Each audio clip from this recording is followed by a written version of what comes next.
All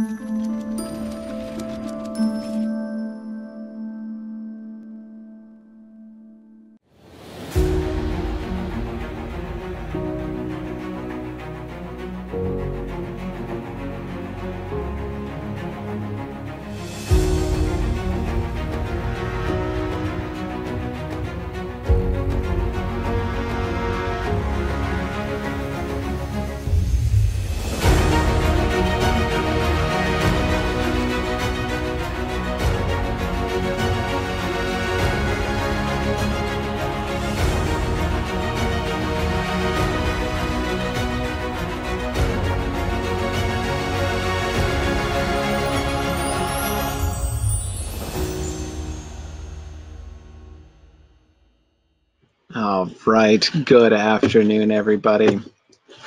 I'm just gonna getting myself getting set up here. Okay, there we go. Hang on, there it is. Okay, cool. Welcome everybody to our Hobbit Day event. I'm finishing getting myself situated here. So much software to shift around. Okay, so I am so excited to join you guys here today for our Hobbit Day reading special. I'm really excited about this, being able to just get a chance to kind of sit around and enjoy some of these stories and texts that we love. We have several passages that we want to read. We have a few of our regular students and faculty and supporters who have and alumni who have done a few readings. I'm going to do a reading in just a little bit. I'm going to do a live reading from the Fall of Gondolin. I'm going to read my favorite passage from my favorite version of the Fall of Gondolin in a few minutes. So that's going to be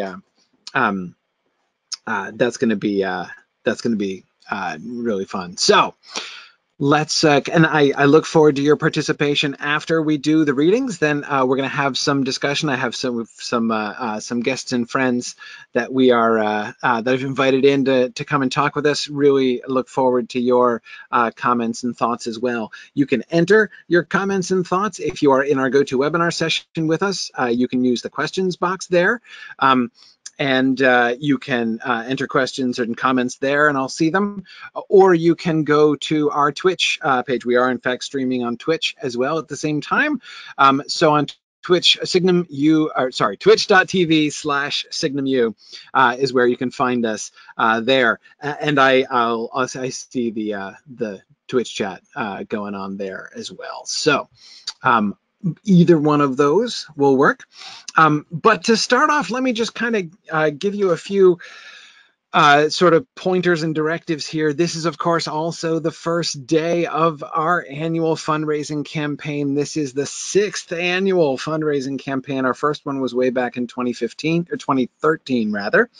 So this is the 6th time we have now done a Signum University fundraiser, and it has been awesome. The support that you guys have given us over the years has made everything that we've done possible. We rely very heavily on our viewers and students and your generous donations to keep going. You know, we're not the kind of organization that is having our hand out all the time, but we do definitely have, you know, we're trying to do a lot of things, really. You know, kind of two major things that Signum University has undertaken, and that is to establish ourselves as a fully credentialed institution of higher education, starting, of course, with our graduate program in language and literature, specializing in Tolkien studies and Germanic philology and imaginative literature. And that's been obviously a huge project getting that started, and we've made some super exciting progress over this past year as we have passed our first comprehensive review and received official program approval from the state of New Hampshire. So that's been really exciting, and we're on to the next step in that adventure now here behind the scenes. So anyway, so that's been big, but at the same time, I mean, that's a huge project, but it's not just that we do, right? The other thing that we want to do is to build a community for open education. You know, we just want to be able to build a place where people who love imaginative literature, people who love Tolkien and science fiction and other fantasy authors and movies and TV can find a place where they can come and discuss and get the kind of intellectual stimulation about the stuff that they love that is hard to get in a lot of other places. And that's what the Mythgard Institute in particular is all about, and it's a huge part of the Signum University world. But again, all these things are things that are, they require a lot of resources to run. It was clear going through the process this past year of the first step of our credentialing process, going through the comprehensive review with the Department of Education up here in New Hampshire, was really illuminating. Doing some very close readings of the state statutes and having a lot of conversations with the folks at the DOE. It's very clear that nobody who wrote any of the laws in the state of New Hampshire had the faintest idea that anyone would ever do what Signum University has done, right? That anyone would ever start up a new university from scratch with no endowment, with no fund, just a crowdfunded university starting up grassroots from scratch is just when you there are lots of things when you read the rules and you can see they never even pictured this scenario, and yet we've been doing it, and it's been an enormous amount of fun. So we really rely on your support. So just to kind of walk you through a couple things quickly here, this is our annual fund page. This is a great place to look for a whole bunch of things as we go through our campaign here. You can find it, of course, at signumuniversity.org/fund, and it is under the donate tab here on our page. Not only can you find that lovely trailer that I just played for you, but also some more information and links to. This is the link to the donate page, which is particularly important. Here is our schedule of major events that are happening in the next few weeks. In addition to so we've got our regular weekly stuff. The stuff that I've been doing on a weekly basis, and then the special events, which will be running, culminating in our October 13th traditional campaign ending webathon. And you can register if you want to attend. Now, all of these things we're going to be streaming on our Twitch channel as well. So if you prefer Twitch as a mechanism, you can use that, or you can join us here in GoToWebinar by clicking on this link here. For everyone who gives, we have a bunch of things that we like to do to sort of show our appreciation for your donations. So this is our donor appreciation program, where you can see details down here. Everybody who donates to Signum University gets to vote in the Mythgard Academy. The Mythgard Academy, of course, is our series. It's kind of like a really detailed extended book club, where all of our supporters elect a series of books that we are going to do. We're going to go, and I'm going to kind of just teach my way through them chapter by chapter. We've been doing this for 5 years now, and it's great. All those videos are up on YouTube, so you can look at any of our back stuff. But if you want to be a part of that, if you want to be able to contribute, to vote on what book we do next, I leave it completely up to the electorate what we do, and there have been a couple books that we've done that I had never read before myself. So it's been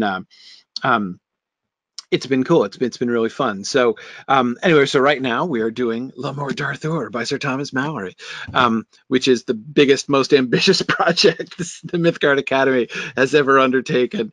But that's been a lot of fun.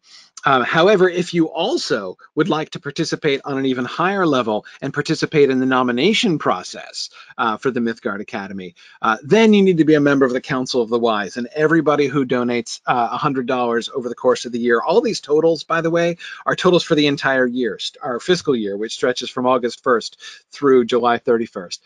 So $100 donation will get you membership in the Council of the Wise and the ability to participate in the nominating discussions and to vote on the slate of finalists, which then goes to the entire electorate.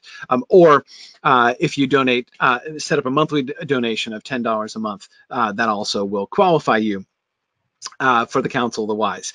It's it's a great discussion, a really fun process that I always look forward to.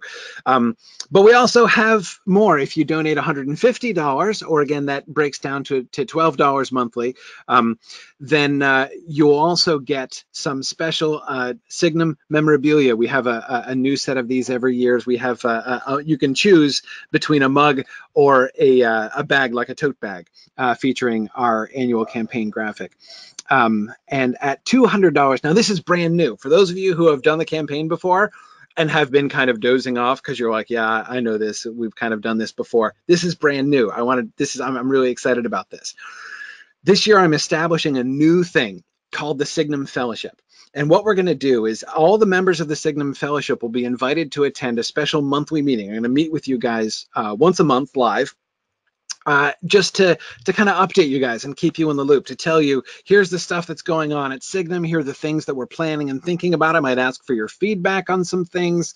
You kind of really get to be sort of, backstage and sort of first in line to get all the information about, what we're doing and to contribute ideas and stuff like that. I'm really excited to work with the Signum Fellowship. Like I said, there'll be monthly meetings. They will be recorded, so if you can't make them live, that's okay. We'll send you, if you miss the live meeting, we'll send you a link with the recording so that you can watch that afterwards. But it's only going to be, that meeting is only for folks in the Signum Fellowship, and membership in the Signum Fellowship will be for everybody who donates $200 total over the course of the year, just set up $15 a month monthly donation. So for like the price of like a movie ticket nowadays, right?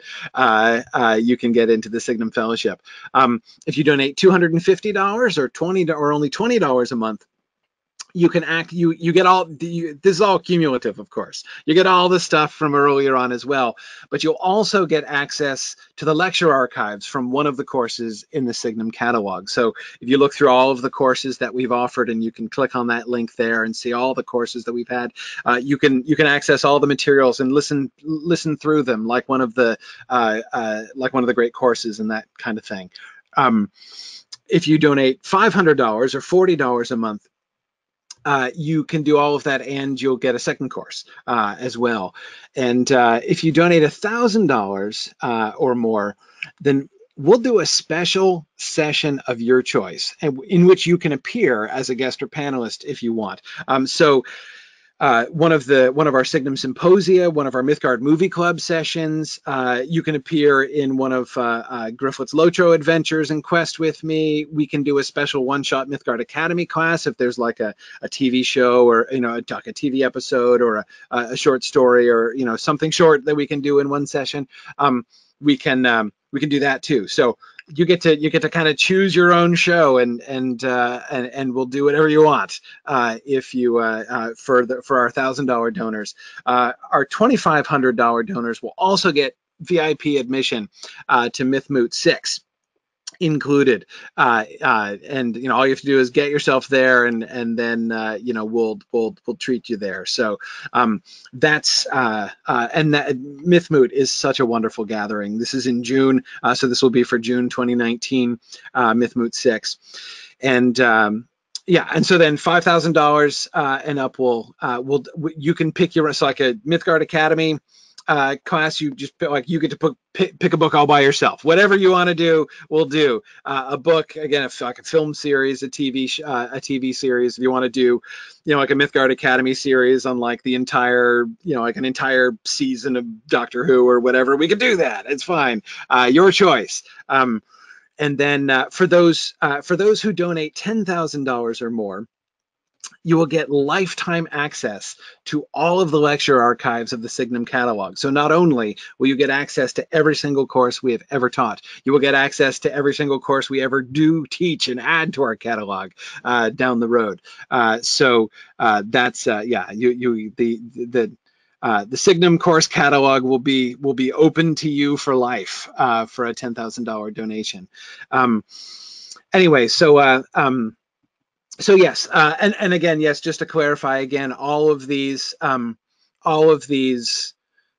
stack, right? So they're all cumulative as we as we move forward. So just to explain, that's how things work there. So now one last thing that I wanted to explain.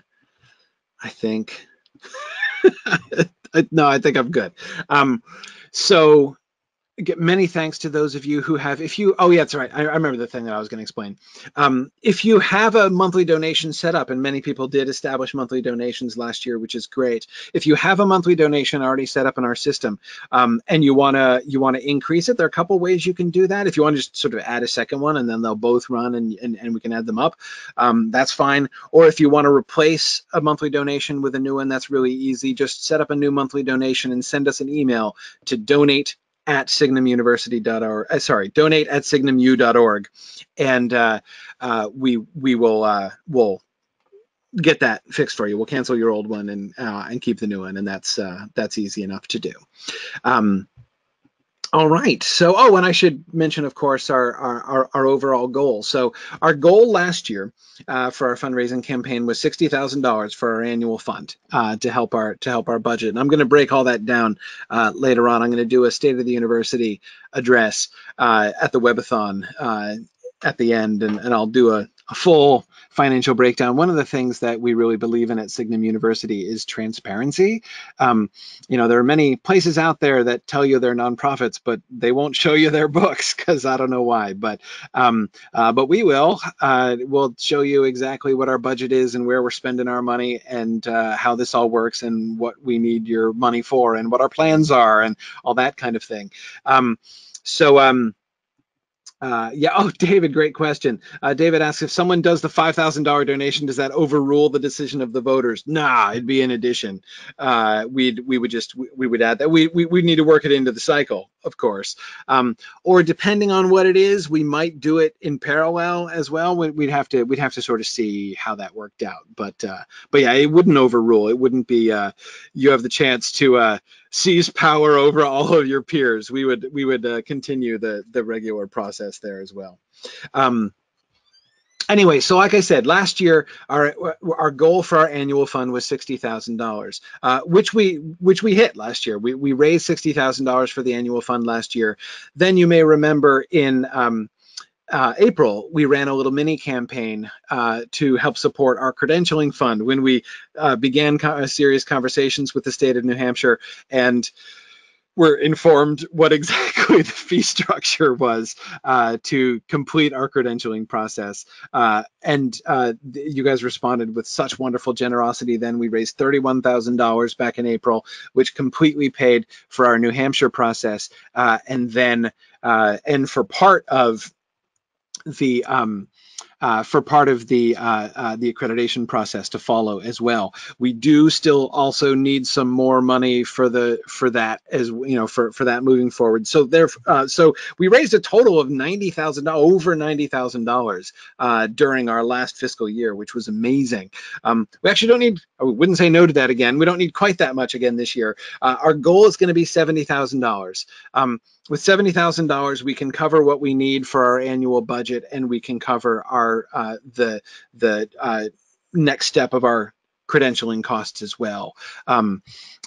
So that's gonna be our immediate goal for the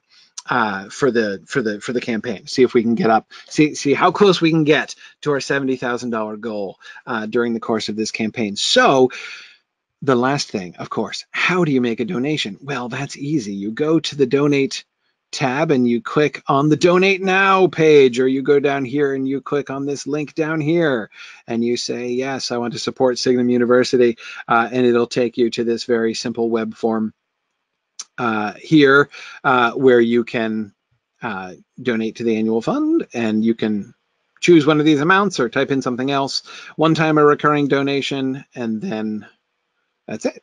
Off you go to complete the donation process. So that's relatively simple. And again, our campaign is going to be running for the next 3 weeks. We're going to be doing some special things during my regular broadcasts over the course of the next couple of weeks, kind of like we did last year.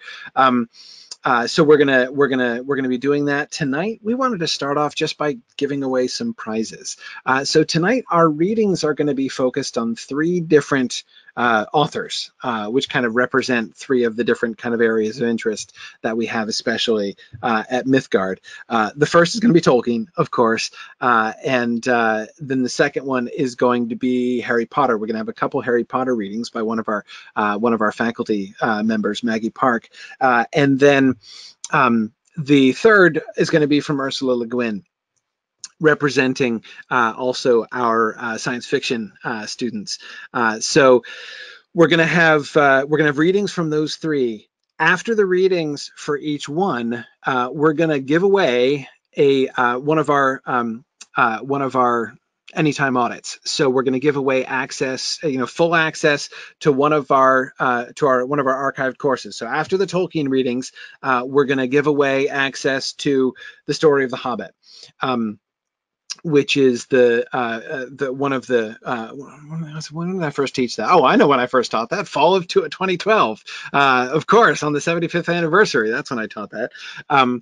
But anyway, a really, really fun course on the whole background and evolution of the Hobbit, some of its sources and analogs, and then looking through the draft materials, and then reading the book, and then its later development and revisions and things. Really fun stuff. So we're going to give away one of those, and then we're going to give away a copy, of course, of our Harry Potter course by Amy Sturgis after that, and then we're going to give away a copy of our science fiction class, Science Fiction Part 2, our history of science fiction, also by Amy Sturgis, when we do Ursula Le Guin at the end. And we're just going to do a drawing from among the folks who are here in attendance. So you can watch out for that, and I'll let you guys know who wins, and then you can email us, and we'll send you your prize afterwards. So we just wanted to give out some presents here in this first event here. So let's start off with the reading then. Let's first we're going to have Kay Ben Abraham reading from the Two Towers. So let me see if I can get that together. I have so many windows open right now. All right, here we go.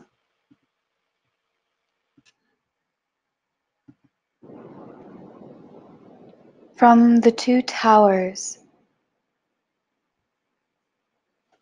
As furtively as scouts within the campment of their enemies, they crept down onto the road and stole along its westward edge under the stony bank, grey as the stones themselves, and soft-footed as hunting cats.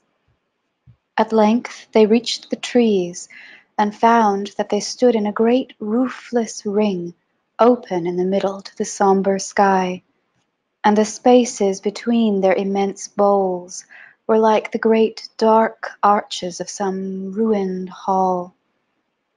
In the very centre 4 ways met. Behind them lay the road to the Morannon. Before them it ran out again upon its long journey south. To their right, the road from old Osgiliath came climbing up and crossing, passed out eastward into darkness. The 4th way, the road they were to take. Standing there for a moment, filled with dread, Frodo became aware that a light was shining. He saw it glowing on Sam's face beside him. Turning towards it, he saw, beyond an arch of boughs, the road to Osgiliath running almost as straight as a stretched ribbon down into the west.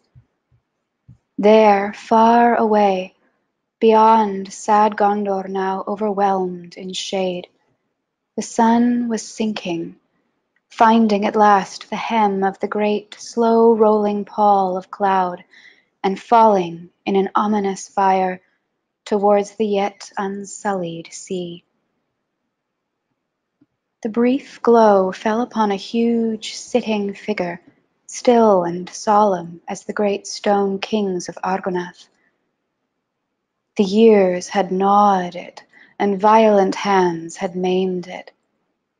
Its head was gone, and in its place was set in mockery a round, rough-hewn stone, rudely painted by savage hands in the likeness of a grinning face, with one large red eye in the midst of its forehead. Upon its knees and mighty chair, and all about the pedestal, were idle scrawls mixed with the foul symbols that the maggot folk of Mordor used. Suddenly, caught by the level beams, Frodo saw the old king's head. It was lying rolled away by the roadside. "Look, Sam!" he cried, startled into speech. "Look!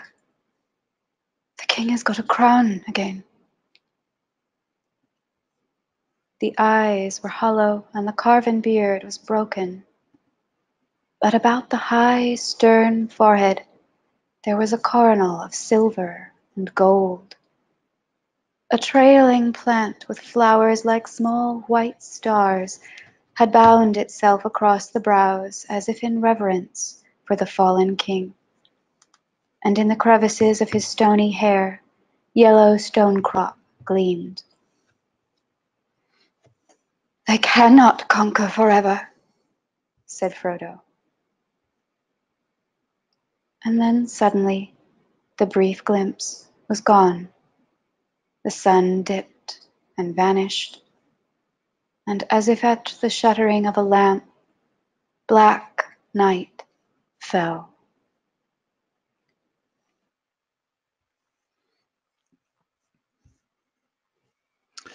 I just love that. I just love the ending of that. Black night fell.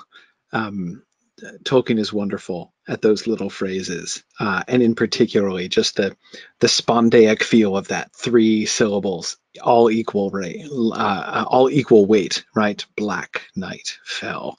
We get this glimpse of hope, right? But of course, they're heading into darkness, and to see the darkness closing around them like that is really awesome.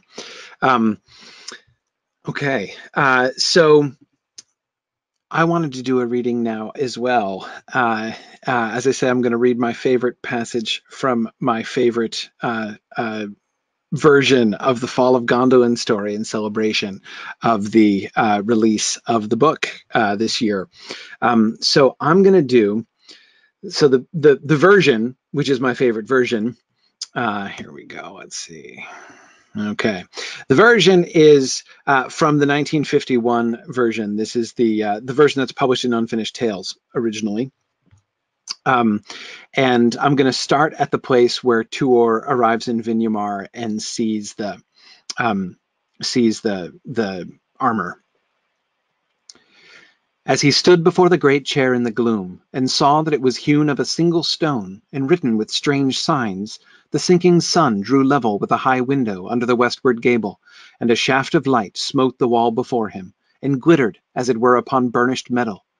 Then Tuor, marvelling, saw that on the wall behind the throne there hung a shield and a great hauberk, and a helm and a long sword in a sheath.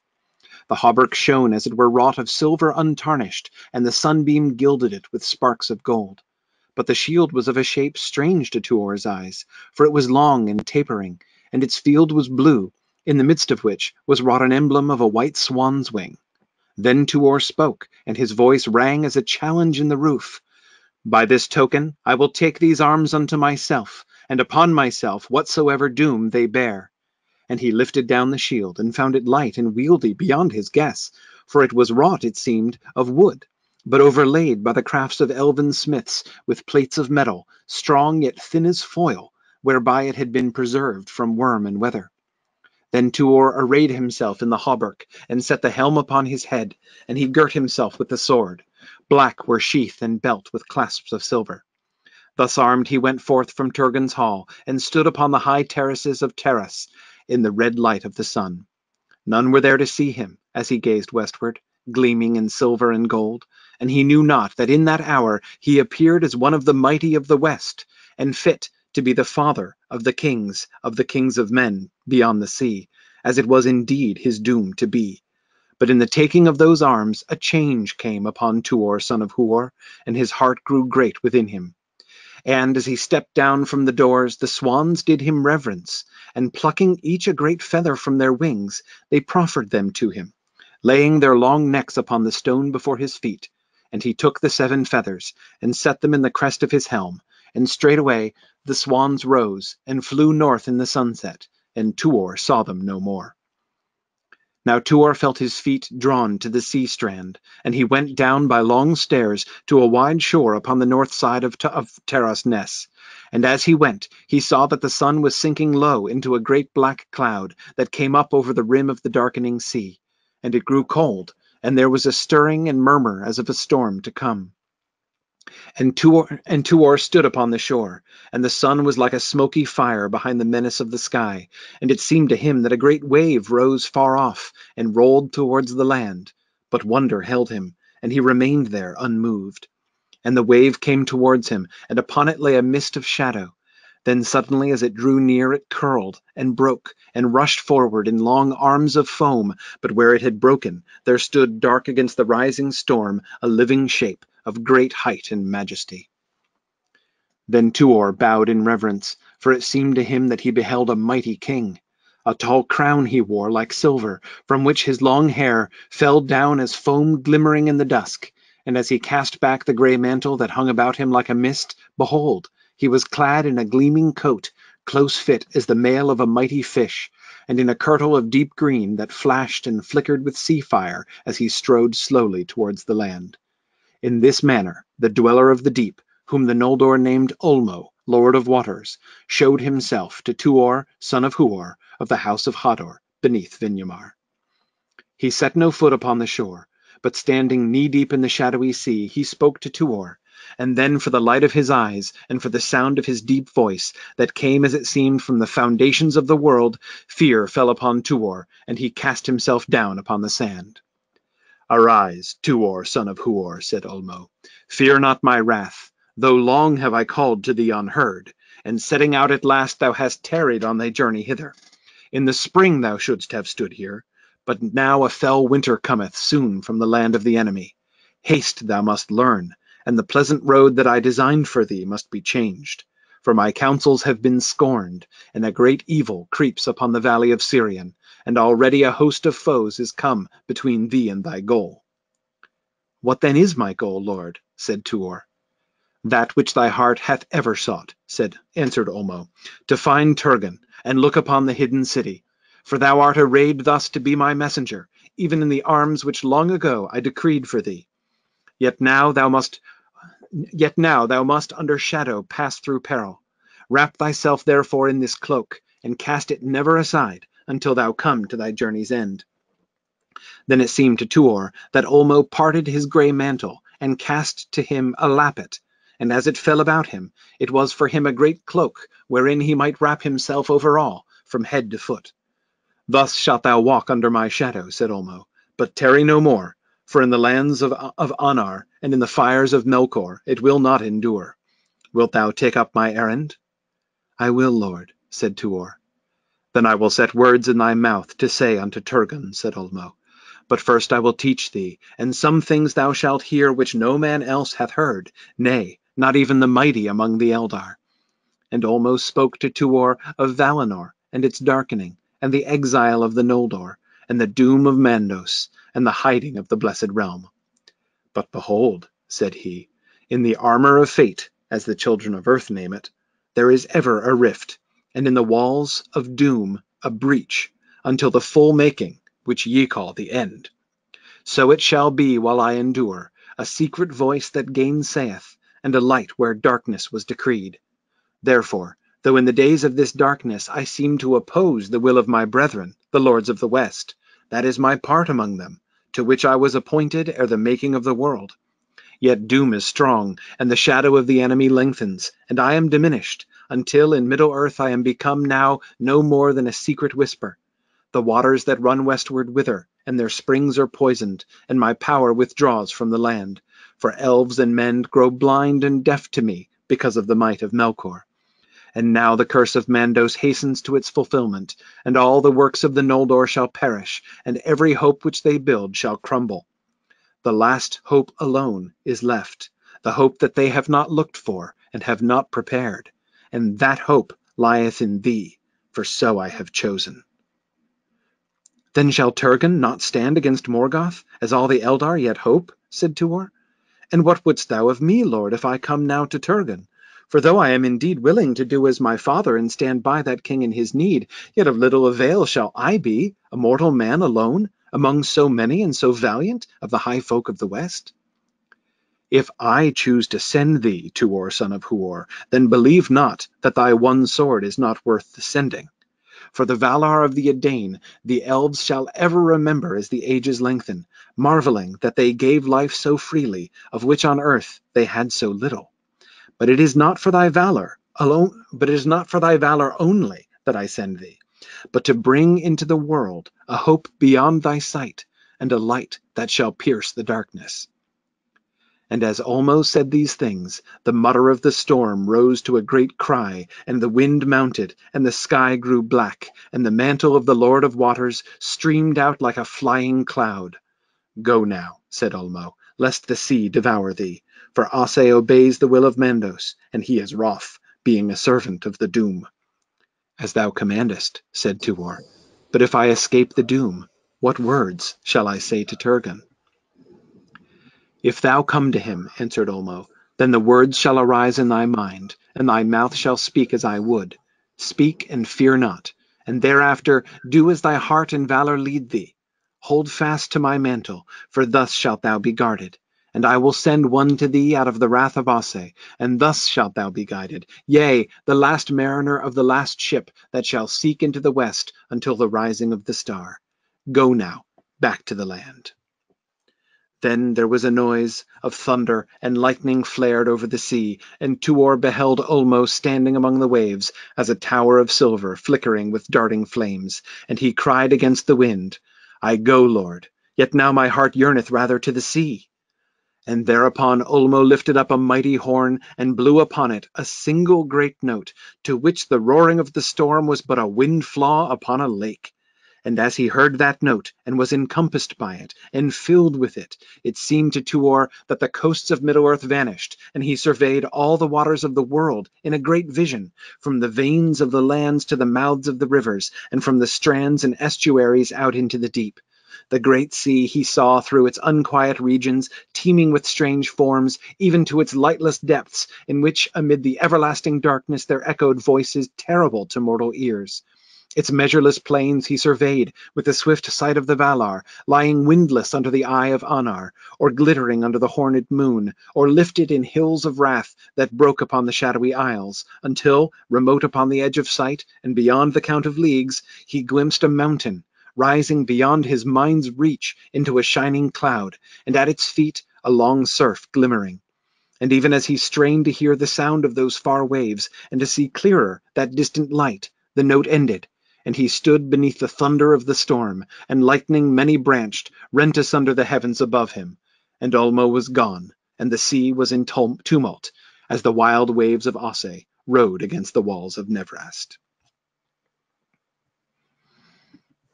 Okay. Oops, my donation form timed out. Oh dear. All right. Excellent. Oh, look at that one did too. Cool. So isn't that fun? All right. Cool. Yeah, Fourth Dauntless, I absolutely agree. My number one thought about that passage is that I wish Tolkien had finished that story. For those of you who don't know the Unfinished Tales, that's the latest thing Tolkien wrote on Tuor and Gondolin. He started this, which is essentially like a novel-length treatment of the story of Tuor and of the whole Gondolin story, and he wrote it in 1951, so this is after he's finished writing The Lord of the Rings, and he's in the process, like the publication process is going on. The Fellowship of the Ring won't actually appear in print for another 3 years. But he begins going back after he's finished writing essentially the Lord of the Rings, and begins working on some of the Silmarillion stuff again. This is when he writes the longest version of the Turin Turambar story, and also when he started writing this.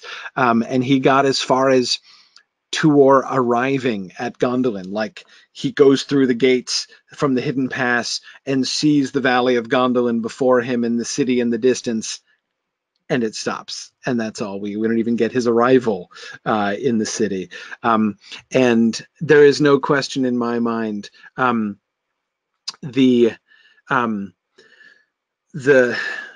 if I had to choose one of all the things that Tolkien started and didn't finish, right? Of all the things that he ever wrote, that I would like to, that if I had one wish, I would see finished, it is that. More than anything else. I mean, there are many other candidates, things that I would really love to see the endings of. Fall of Arthur, of course, comes to mind. The Lay of Leithian comes to mind. Any of the Eärendil stories, apart from Bilbo's Song in Rivendell. But this is, for me, absolutely the number one that I really wish we had. Well, okay, so I'm going to bring in some of our guests and friends who are going to join me here. You guys can turn on your mics and your webcams if you can, and we'll bring you through, and I will announce the winner of our first prize giveaway, and the winner is Noel Zach. So Noel, congratulations. You can again send an email to donate@signumu.org, and we will get you your copy of that. So, okay, I'm expanding my panelists to make your images a little bit bigger here. Actually, I'm just going to do this. Oops, that's just the opposite of what I wanted to do. I just minimized you instead of maximizing you. Missed the button. There we go. Okay. All right. Very good. Cool. So, hey everybody, welcome. Glad you could join us. Any sort of thoughts or reflections specifically on the two passages that we read? Kay's reading of the Sam and Frodo at the crossroads, and my reading from the Fall of Gondolin.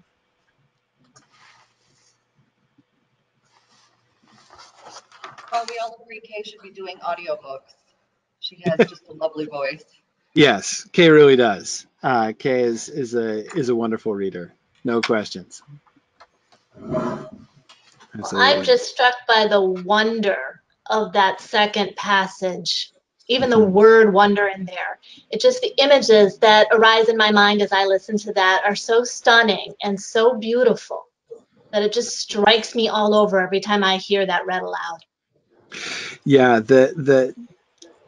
what Tolkien is attempting in that passage is extremely ambitious, right? You know, this sort of face-to-face encounter between a mortal and, you know, one of the gods of the West appearing in majesty, right? And to be able to couch that in such a way that the awe and wonder and terror of that moment really comes across is challenging. It's really hard to do, but yeah, that passage I think accomplishes that really, really well. And so much, yeah, for me, the combination of just sort of the staggering atmosphere of that passage with the remarkable sort of philosophical and intellectual stuff that's going into that as well, like all the high level like Middle Earth theology that we're getting at almost as explicit a level as we get anywhere in Tolkien's writing, basically, right? But it's like, who else can make theological exposition that awe-inspiring, right? I mean, it's pretty good. So yeah, it's pretty amazing.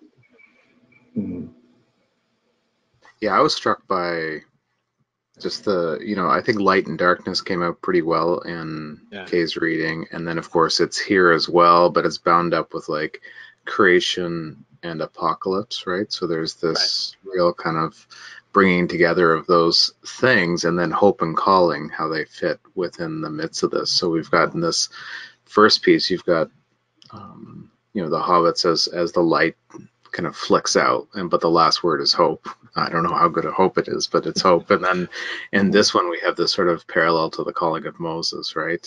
With the, well, what do I say if this happens? And who am I to, like there's this kind of moment. It's not a parallel, but what's sort of gutsy about it is not only is it sort of mythic material, creation, fall, apocalypse, all these kind of great things, but he actually brings in these intentional kind of mythic qualities from the various things that he's read, and then sort of echoes the biblical language, right? So, and if I knew the medieval biblical epics better, I would find some, interesting things that I don't even know are there too, right?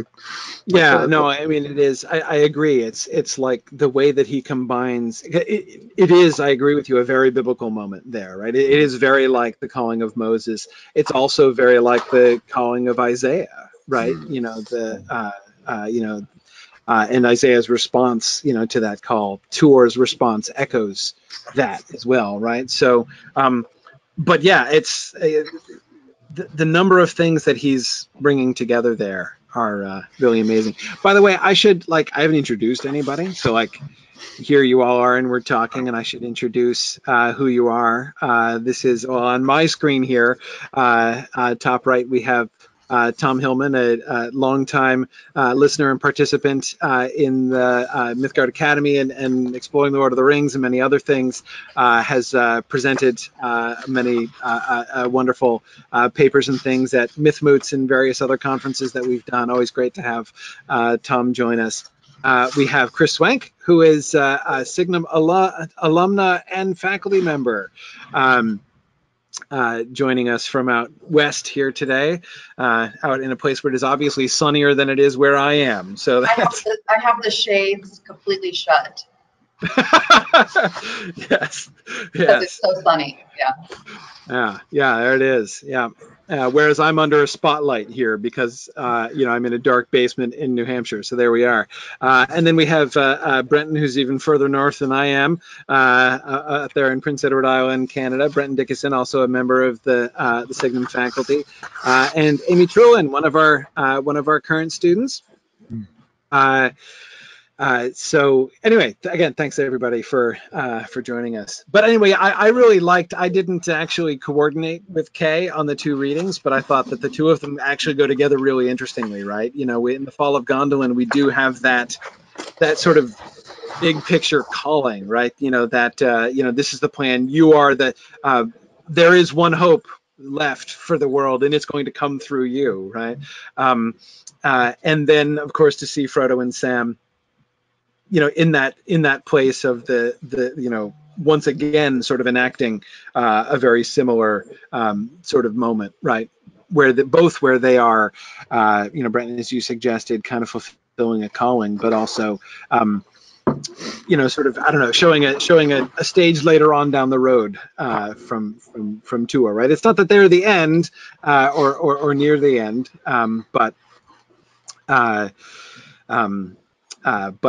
certainly at a different place than Tuor is, and yet we can see some of the similar ideas, as you say, the light and darkness images, the stuff is really cool. One thing that I thought of in the Ithilien passage. I mean, Ithilien, you get this marvelous, lush description of from beginning to end. Starting out with the passage which ends with the disheveled dryad loveliness, which I think may be the phrase Tolkien ever wrote, as far as yes, and beautiful. And then, just as they're in essence, at least symbolically, leaving Ithilien, they see one last glimpse of more, of Flora in the crown, and then darkness falls. It's also pretty much the last hopeful thing Frodo ever says, which is interesting. But then you have also nature on a different scale and from a different perspective. perspective in the Tuor passage, where it's like Tuor is seeing with the swift sight of the Valar. He is allowed to see the world the way the gods see it for just this astounding instant. And and just the two of those passages together, it really brings out the way nature is important and essential in Tolkien. Yeah. It's interesting though. The last hope, like the last time he expresses hope, and then it winks out as the light winks out. But right. hope still turns to duty, which is really the way that Tor speaks in this passage, right? I command as thou commandest, right? So this is that's kind of a neat thing. And I kind of think Alan Lee captures what you just said, Tom, right? Because the pictures we have are Tuor always looking out, right? So the cover, I don't know, this is an awkward way to do this, but the cover, right? the back cover, everything's opposite here. But also the plate in the section that Corey just read is, oops, there we go. Sorry. So we have him looking again. So it's just kind of, I think that's calling us, is to kind of imagine that looking kind of moment, and not always that high, but so I'm struck by, when Sam says we're still in the same stories, that famous passage. Both readings have characters coming across an architectural piece that's been there for a really long time, and it's just like it's been waiting for them the entire time to come and be part of the story.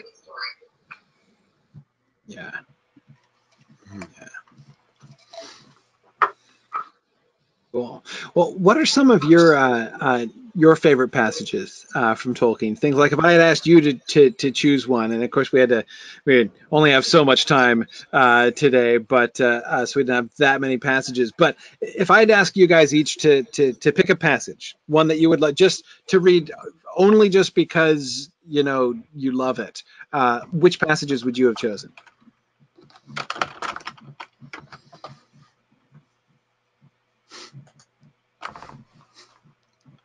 Okay, I'll keep talking. The passage that I think I was put in mind of this passage by other passages, but when Merry is with the riders of Rohan and they're coming down from Dunharrow, the passage about how he suddenly this vision of how big the world is, and how he's borne down by the insupportable weight of Middle Earth. That mountains were fine in a story far away, but the reality of it was all very difficult to parse. But I've always loved that passage. Yeah.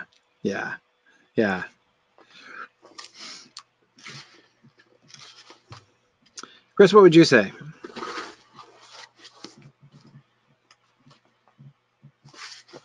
Oh, hang on. We lost your audio there. I don't know if you're... There we go. Oh, there we go. You can't limit me to just one, Corey. Okay. That's not fair. But I do love in Beren and Luthien, when she goes to Mandos and argues for Beren. I just think that's so powerful and beautiful. Yeah.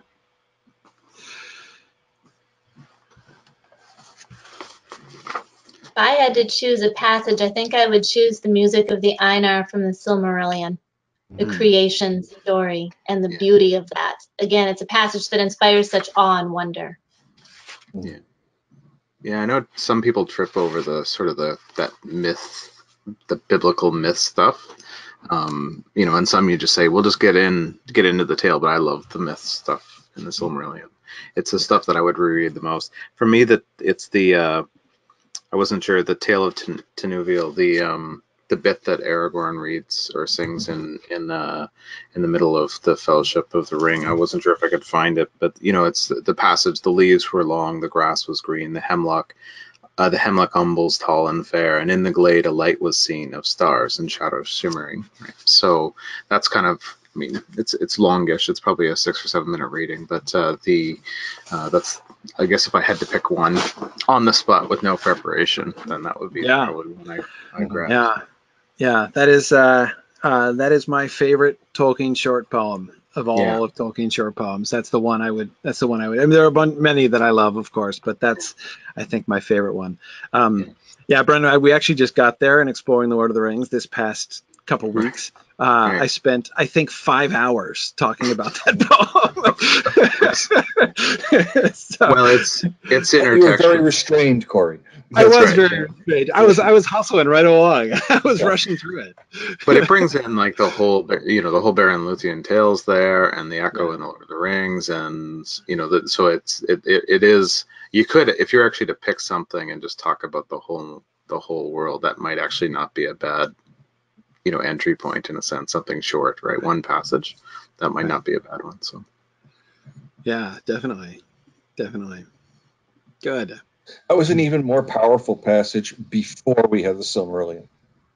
When you just read that passage, and you were, who are these people? I want to know more. Too bad you can't. Yes, and then Strider gives us the one fat paragraph of prose exposition to explain the background. Because of course, as several people were pointing out in our discussion in exploring the Lord of the Rings, the poem itself does the entire Beren and Luthien story, right? You get 8.5 stanzas of them meeting, and then you get 2 lines summarizing the whole rest of the story. Then they passed through into darkness and everything. But anyway, but then in the end they were wandering in the woods, sorrowless. Finish all the slides. Yeah, exactly. So yeah, it's extremely tantalizing, and yeah, the prose that comes after only slightly less so, right? So yeah, Tom, I agree. That is would be extremely evocative, knowing no more of it at all than that. Yeah. Of course, our kids and nieces and nephews and students will grow up in a world where we have 25 Middle Earth, 26, 27 Middle Earth books, right? I mean, it's you want to know, well, just take a couple of years and you can know. You can know a lot. It's just so you have to wait 20 years to read the Silmarillion. Yeah, that's right. Can you imagine the and when these things started coming out, right, in the late 70s, when they just started kind of popping one after the other, the Silmarillion, the letters, the biography, the Book of Lost Tales 1 and 2, and so that would be just so if we had chat boards then, they would have been buzzing. So yeah. It's when just a couple weeks ago during my Lotro Gryfflet stream, somebody had asked me a really fun question. He said, okay, would you ever consider, when you first read The Hobbit with your kids, just reading them the first edition, so that they could have the experience of reading The Lord of the Rings for the first time with only the first edition Hobbit, so that they would know what Gandalf and Frodo were talking about in chapter 2 when he says, oh, not the story he told to the dwarves, and they could have that experience of wait, what? The story I know and read is wrong? And I'm on the one hand, that would be really cool. I don't think I could pull it off. It would be tough, but I can't afford the first edition, so I don't. Yeah, it would be Daddy, why are you reading the margins out of that big green book instead of reading the rest of the book? They might catch on if I'm like going back and forth between Anderson's annotated Hobbit and the regular edition, but no, it's so yeah, I'm not sure. I mean, maybe you could create some kind of test group, right, who just does the recreates the old school experience of how little we knew, right, and how little access there was. But I don't know, I think it'd be pretty tough to pull off now.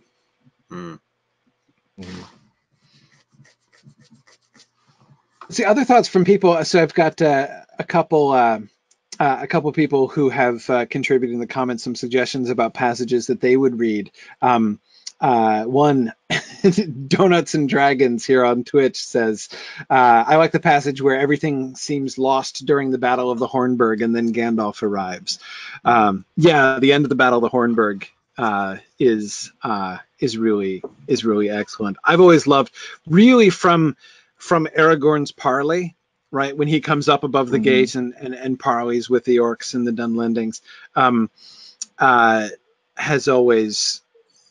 that has always really moved me. Of all of the moments that I would point to like show like Aragorn as hero, really Tolkien depicting, one of those sort of larger than life heroes that he has. That's my favorite Aragorn moment of all of them. He accomplishes many other like more apparently impressive thing, but just Aragorn standing there as apparently they're about to lose. I mean, it looks like that, the attacking enemy is about to swarm over the gate, and he can just stand there and hold up his hand and threaten them, right? Warn them, like, leave or not one of you will be left alive, he says, as they're about apparently to overwhelm them. And to have in that moment the enemy actually pause, right, and strong apparently consider fleeing, right, just because of his presence and what he asserts, is just sort of amazing. I'd love to hear other people's suggestions.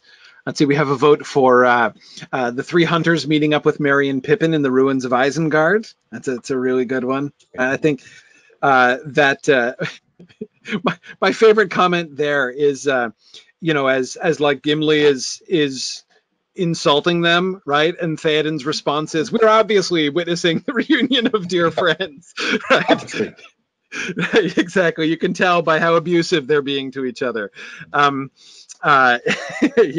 that's really, and that's really wonderful. And of course, yeah, Elise says, although, it's sort of she says almost a cliched choice, but, Sam's speech, Chris, that you were alluding to before about, there being in the story, right, the famous passage on the stairs of Cirith Ungol. I agree. It's hard to go wrong with that one, definitely.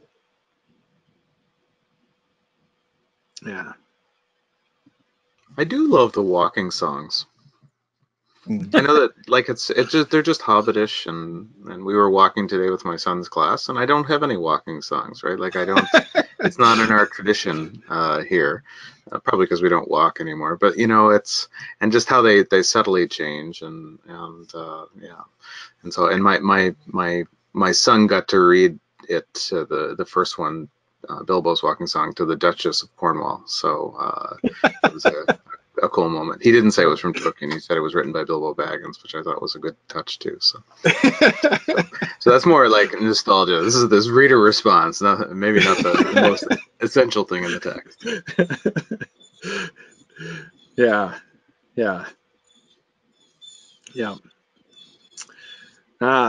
Elise wants to hear me talk about Sam's troll song in the Fellowship of the Ring. Well, Elise, you're in luck, because we're only about 3 or 4 weeks away from that in exploring the Lord of the Rings. So we're gonna because we didn't quite finish the last chapter. In a month or two, we'll totally get to this troll song in Trollshaws, and then we'll get to spend a whole class on that there too. Yeah.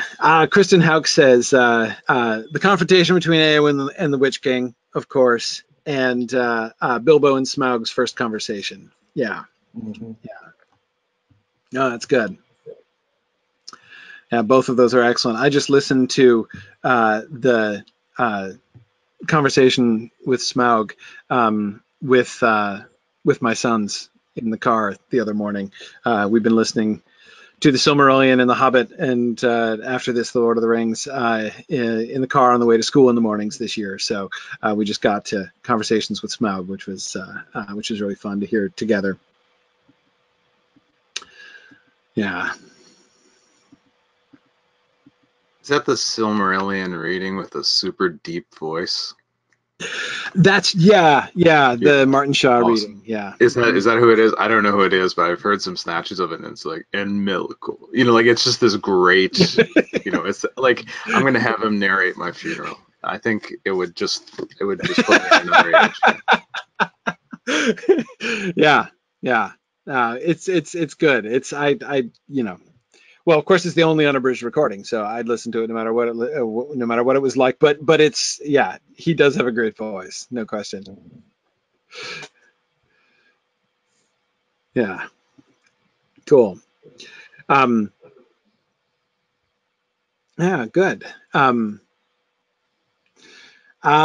reunion of with Gandalf and Fangorn. Yeah, that's a really good one. That's a really good one. Yeah, cool.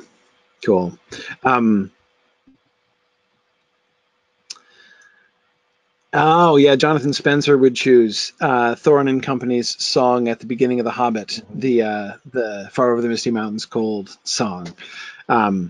Yes. The second song in The Hobbit, of course, the first one being chip the glasses and crack the plates. So the first introduction that we get to Dwarf Song is their song making fun of Bilbo.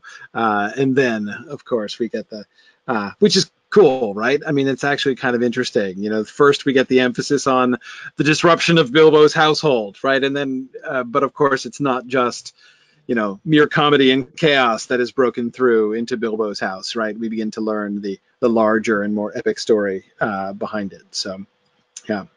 And we got another vote for the Ainulindale, Amy. So, that's definitely, people would agree with that. Yep. A couple more of those. Yeah. What do you guys think? We had a question from Phil. What did you guys think about the treatment of the Far Over the Misty Mountains cold song in the film? Did you guys like how they did that in the film? Loved it. You loved it? Because he did right. Yeah. I agree. Yeah, the first 10 minutes of that movie were really good. Yeah. No, the song itself was I thought, I mean, I really like the music of it and the sort of the atmosphere of the song. And they even, conveyed, at least to some extent, the way in which it was kind of working on a reluctant Bilbo, which is, I thought that, the hardest part of that scene to depict on film, right, is that internal process in Bilbo, the way in which it impacts his imagination. And because of course it's not just one direction, right? It's not only that he is being moved towards like being inspired by their song and thinking, but then his turning back at the end of that, right? And becoming suddenly Mr. Baggins of Bag End Hobbiton again at the end. That's a really hard thing to convey. And I'm not saying they captured every nuance of that, but it was clear that they were trying, and I thought they definitely did something well there. Yeah. For all their faults, the movies were okay in village scenes in general. I think that was a strength, and yeah, when they sing that, it really kind of captured it, and better than what was the old reading of The Hobbit? Who was it that would sing? What was the guy that sang the dwarf song? The Robert Inglis. It was a bit painful, particularly the chip plates one. Some things are better on page, and that one was better on the page, than in the audiobook. Yeah, I agree. The audiobook songs are not the best, certainly there, but I always just kind of give them credit for like actually just singing them. It's like good effort, but yeah, I agree. Definitely, the film version was definitely better than that. Yeah. Finn Boga on Twitch was saying he really has a soft spot for Pippin's taking his oath to Denethor. The oath between Pippin and Denethor is a really interesting scene, actually. Tolkien has a wonderful sense of the sort of the rhythm of that kind of an oath, right? The long, protracted, heavily parallel driven syntax of the expression of the oath, right? Which gives it that really ponderous sense of significance, right? and then in Denethor's response, I think it's really cool. Yeah, yeah. Marie would go with Fingolfin's duel with Morgoth. Yeah, yeah. Hard to argue with that one too. Yes. And Morgoth came. One of my favorite sentences in the entire Silmarillion, actually. Cool. Colabeth. Sorry? Colabeth, the wave. Yeah. The wave taking Tar Miriel. It's just amazing. Yes. Yes. Yeah. Yeah, that was actually one thing that I noticed while I was reading the Fall of Gondolin passage that I never noticed in that passage before, is when Olmo comes in, he sees this huge wave rolling towards the shore, which sounds exactly like the depiction. I mean, it sounded quite a bit like Faramir's depiction of his dream, right?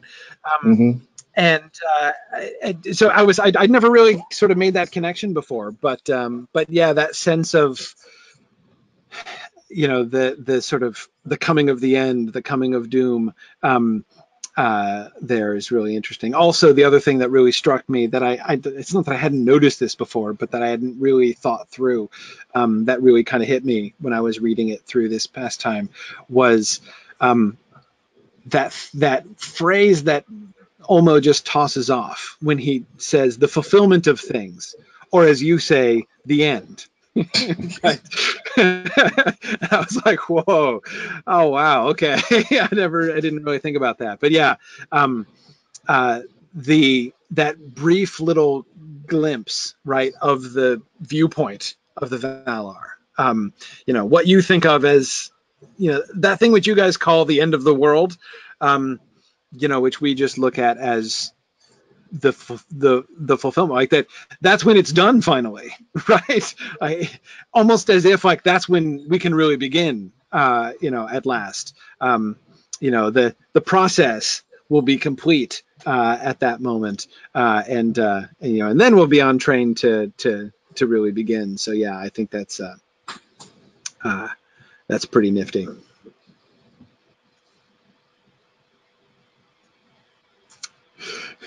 Several people thinking, there's a conversation about the songs going on the Twitch chat, and a couple people are talking about the Rankin Bass version of the songs, and I have to say, with the exception of the dreadful theme song, which I can't stand, that is the only song they made up. Their renditions of the Hobbit songs are across the board the best I know. I mean, they're really good. I quite like them. They don't all capture exactly what the songs seem to be doing in the story, but they're all they're all highly defensible. From the Tra-la-la-lolly song to the Down and to Goblin Town, which is fantastic in the Rankin Bass song, to all their yeah, even the heave ho splash bump song, Marie. Yeah, they do that. Like the frivolous elf songs, they pull off the frivolous elf songs. Almost nobody pulls off the frivolous elf songs. That's where it's not only that I'm not a huge fan of Rob Inglis's singing, but even it's not just that, but he gets the whole atmosphere of those songs wrong, right? Especially the heave ho splash bump song. He tries to make it this like ethereal elvish song, right? And it's silly, right? I mean, it's a little yeah. Has anyone worked through the old hymn books, the different Tolkien folk song books that people have written? There was apparently a group on our campus here in university. There was a student of C.S. Lewis's here, and they loved Tolkien. They would gather around the fire and sing, get out guitars and sing the different Tolkien songs from these various song books. But I've never been able. I just don't know music well enough to interpret them, so I don't know if any of the Rankin Bass stuff or the Rob Inglis stuff was based on that. When I read to Nicholas, I just did basically Celtic and English folktale songs in my head as I sang to whatever meter worked. I'm not a very good singer, so that worked pretty well. Right. Yeah, I don't know too many of those. I mean, it would be fun to do more of a study of that kind of stuff, both the sort of background materials and the musical adaptations as well. That would be a really fun study to do, actually. Yeah. And yes, of course, you guys are right that "Where There's a Whip, There's a Way" is the greatest song from any Tolkien adaptation film. I mean, I don't think there can be any question about that, really. That is just phenomenal. Okay, cool. Well, we should probably move on to our next section so that we can keep that. I started late anyway, but we should probably keep things moving here a little bit. Thanks. I know some of you are going to be back later too, but we want to do our next segment now, which is I want to be doing some readings from Harry Potter. We have two recordings, one short passage and one slightly longer passage from the Harry Potter books by one of our Signum faculty members, Maggie Park. So I'm gonna change things up here so that we can. Okay, there we go. Gotta shift my software around again. Okay.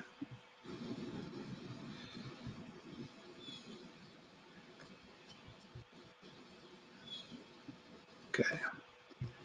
All right, we're going to start with one from. All right, it's the Olmo picture that I didn't get to show. All right, one from The Prisoner of Azkaban. Short section from Harry Potter and the Prisoner of Azkaban. The safety measures imposed on the students since Black's second break-in made it impossible for Harry, Ron, and Hermione to go and visit Hagrid in the evenings. Their only chance of talking to him was during Care of Magical Creature lessons. He seemed numb with shock at the verdict. "'S all my fault. Got all tongue-tied. They was all sitting there in black robes, and I kept dropping me notes and forgetting all them dates you looked up for me, Hermione. And then Lucius Malfoy stood up and said his bit, and the committee just did exactly what he told them. There's still the appeal," Ron said fiercely. "Don't give up yet. We're working on it." They were walking back up to the castle with the rest of the class. Ahead they could see Malfoy, who was walking with Crabbe and Goyle, and kept looking back, laughing derisively. "It's no good, Ron," said Hagrid sadly as they reached the castle steps. "The committee's in Lucius Malfoy's pocket. I'm just going to make sure the rest of Beaky's time is the happiest he's ever had. I owe him that." Hagrid turned around and hurried back towards his cabin, his face buried in his handkerchief. "Look at him blubber." Malfoy, Crabbe, and Goyle had been standing just inside the castle doors, listening. "Have you ever seen anything quite as pathetic?" said Malfoy.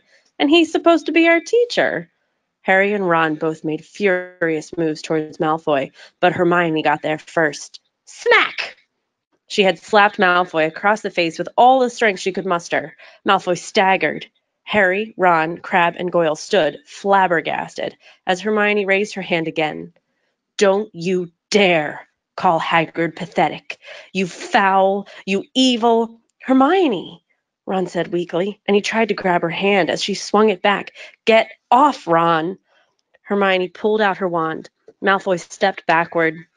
Crabbe and Goyle looked at him for instructions, thoroughly bewildered. "Come on," Malfoy muttered, and in a moment all three of them had disappeared into the passageway to the dungeons. "Hermione," Ron said again, sounding both stunned and impressed.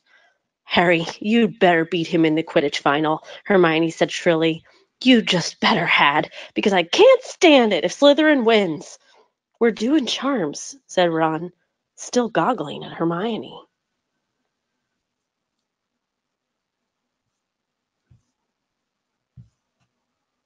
Phoenix. This section is the start of Dumbledore's army. Harry watched numbly as the large, chattering group took their beers from Fred and rummaged in their robes to find coins. He could not imagine what all these people had turned up for until the horrible thought occurred to him that they might be expecting some kind of speech, at which he rounded on Hermione. "What have you been telling people?" he said in a low voice. "What are they expecting?"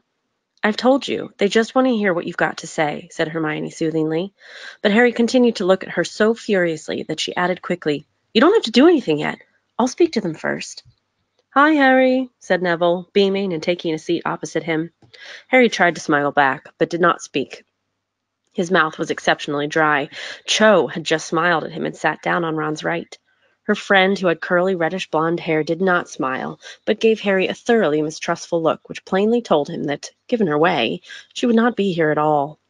In twos and threes, the new arrivals settled around Harry, Ron, and Hermione, some looking rather excited, others curious, Luna Lovegood gazing dreamily into space. When everybody had pulled up a chair, the chatter died out. Every eye was upon Harry. Said Hermione, her voice slightly higher than usual out of nerves. Well, hi. The group focused its attention on her instead, though eyes continued to dart back to Harry regularly. Well, you know why we're here. Well, Harry here had the idea. Harry had thrown her a sharp look. I had the idea that it might be good if people who wanted to study defense against the dark arts, and I mean really study it, not the rubbish that Umbridge is doing with us. Hermione's voice became suddenly much stronger and more confident, because nobody could call that defense against the dark arts. Hear, hear, said Anthony Goldstein, and Hermione looked heartened. Well, I thought it would be good if we, took matters into our own hands. She paused, looked sideways at Harry, and went on. And by that, I mean learning how to defend ourselves properly, not just in theory, but doing the real spells. You want to pass your defense against the dark arts, Al, too, though, I bet, said Michael Corner, who was watching her closely. Of course I do, said Hermione at once. But more than that, I want to be properly trained in defense because... She took a great breath and finished. Because Lord Voldemort is back.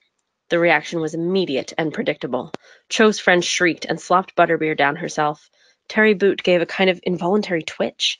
Padma Patil shuddered, and Neville gave an odd yelp that he managed to turn into a cough. All of them, however, looked fixedly, even eagerly, at Harry. Well, that's the plan anyway, said Hermione. If you want to join us, we need to decide how we're going to... Where's the proof you know who is back? Said the blonde Hufflepuff player in a rather aggressive voice. Well, Dumbledore believes it, Hermione began. You mean Dumbledore believes him, said the blonde boy, nodding at Harry. Who are you? Said Ron rather rudely. Zacharias Smith, said the boy, and I think we've got the right to know exactly what makes him say you know who's back. Look, said Hermione, intervening swiftly, that's not really what this meeting was supposed to be about. It's okay, Hermione, said Harry. It had just dawned on him why so many people were there. He thought Hermione should have seen this coming. Some of these people, maybe even most of them, had turned up in the hopes of hearing Harry's story firsthand. What makes me say you know who's back? He repeated, looking at Zacharias straight in the face. I saw him. But Dumbledore told the whole school what happened last year, and if you don't believe him, you won't believe me, and I'm not wasting an afternoon trying to convince anyone. The whole group seemed to have held its breath while Harry spoke. Harry had the impression that even the barman was listening. He was wiping the same glass with a filthy rag, making it steadily dirtier. Zacharias said decisively, all Dumbledore told us last year was that Cedric Diggory got killed by you-know-who and that you brought Diggory's body back to Hogwarts. He didn't give us details. He didn't tell us exactly how Diggory got murdered. I think we'd all like to know. If you've come here to hear exactly what it looks like when Voldemort murders somebody, I can't help you, Harry said. His temper, always so close to the surface these days, was rising again. He did not take his eyes from Zacharias Smith's aggressive face and was determined not to look at Cho. I do not want to talk about Cedric Diggory, all right? So if that's what you're here for, you might as well clear out. He cast an angry look in Hermione's direction. This was, he felt, all her fault. She had decided to display him like some sort of freak, and of course they had all turned up to see just how wild his story was. But none of them left their seats, not even Zacharias Smith, though he continued to gaze intently at Harry. So, said Hermione, her voice very high-pitched again, so, like I was saying, if you want to learn some defense, then we need to work out how we're going to do it, how often we're going to meet, and where we're going to... Is it true, interrupted the girl with the long plait down her back looking at Harry, that you can produce a Patronus? There was a murmur of interest around the group at this. Yeah, said Harry, slightly defensively. A corporeal Patronus? The phrase stirred something in Harry's memory. You don't know Madame Bones, do you? He asked. The girl smiled. She's my auntie. I'm Susan Bones. She told me about your hearing, so is it really true? You make a stag Patronus? Yes, said Harry. Blimey, Harry, said Lee, looking deeply impressed. I never knew that. Mum told Ron not to spread it around, said Fred, grinning at Harry. She said you got enough attention as it was. She's not wrong, mumbled Harry, and a couple of people laughed. The veiled witch sitting alone shifted very slightly in her seat. And did you kill a basilisk with that sword in Dumbledore's office? Demanded Terry Boot. That's what one of the portraits on the wall told me when I was there last year. Yeah, I did, said Harry. Justin Finch Fletchley whistled. The Creevy brothers exchanged awestruck looks, and Lavender Brown said, Wow, softly. Harry was feeling slightly hot around the collar now. He was determinedly looking anywhere but at Cho. And in our first year, said Neville to the group at large, he saved the philological stone. Philosophers, hissed Hermione. Yes, that. From you-know-who, finished Neville. Hannah Abbott's eyes were as round as galleons. And that's not to mention, said Cho. Harry's eyes snapped across to her. She was looking at him, smiling. His stomach did another somersault. All the tasks he had to get through in the Triwizard Tournament last year, getting past dragons and merpeople and acromantula and things. There was a murmur of impressed agreement around the table. Harry's insides were squirming. He was trying to arrange his face so that he did not look too pleased with himself. The fact that Cho had just praised him made it much, much harder for him to say the thing that he had sworn himself he wouldn't tell them. Look, he said, and everyone fell silent at once. I don't want to sound like I'm trying to be modest, but I had a lot of help with all that stuff. Not with the dragon you didn't, said Michael Corner at once. That was a seriously cool bit of flying. Yeah, well, said Harry, feeling it would be churlish to disagree. And nobody helped you get rid of the Dementors this summer, said Susan Bones. No. I did bits of it without help, but the point I'm trying to make is, are you trying to weasel out of showing us any of this stuff? Said Zacharias Smith. Here's an idea, said Ron loudly before Harry could speak. Why don't you shut your mouth? Perhaps the word weasel had affected Ron particularly strongly. In any case, he was now looking at Zacharias as though he would like nothing better than to thump him. Zacharias flushed. Well, we've all turned up to learn from him, and now he's telling us he can't really do it. That's not what he said, snarled Fred. Would you like us to clean out your ears for you? Inquired George, pulling out a long and lethal-looking metal instrument from the inside of the Zonko's bag. Or any part of your body, really. We're not fussy where we stick this. Yes, well, said Hermione hastily, moving on.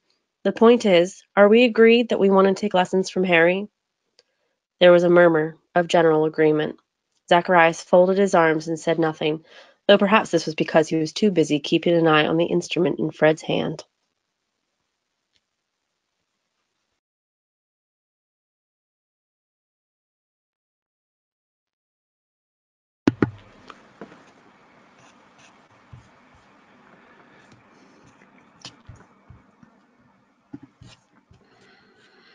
Excellent. Okay. We're going to bring some people back in again. Some people want to talk about this. Those were two excellent passages from, again, the first from Prisoner of Azkaban, the delightful Hermione smacks Draco scene, and then from The Order of the Phoenix. Awesome. So what are your thoughts? So we got Amy and we've got Chris back.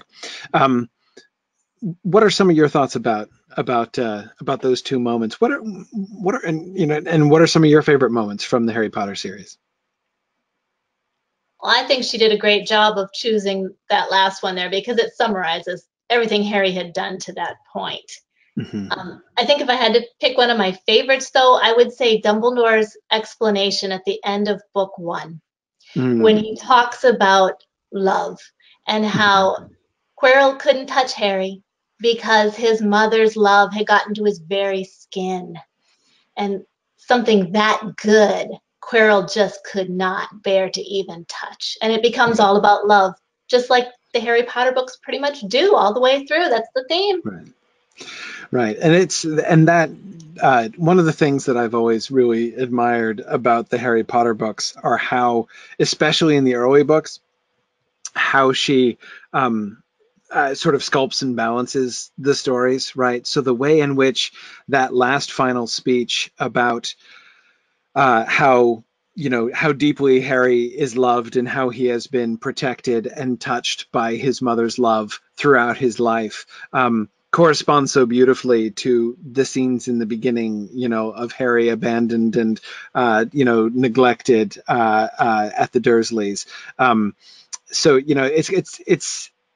it's really neat because, of course, the whole first half almost of the book is Harry discovering that, like, hey, no, like, you're not like the loser, outcast, unloved person. You do fit in. There is this place where you can go.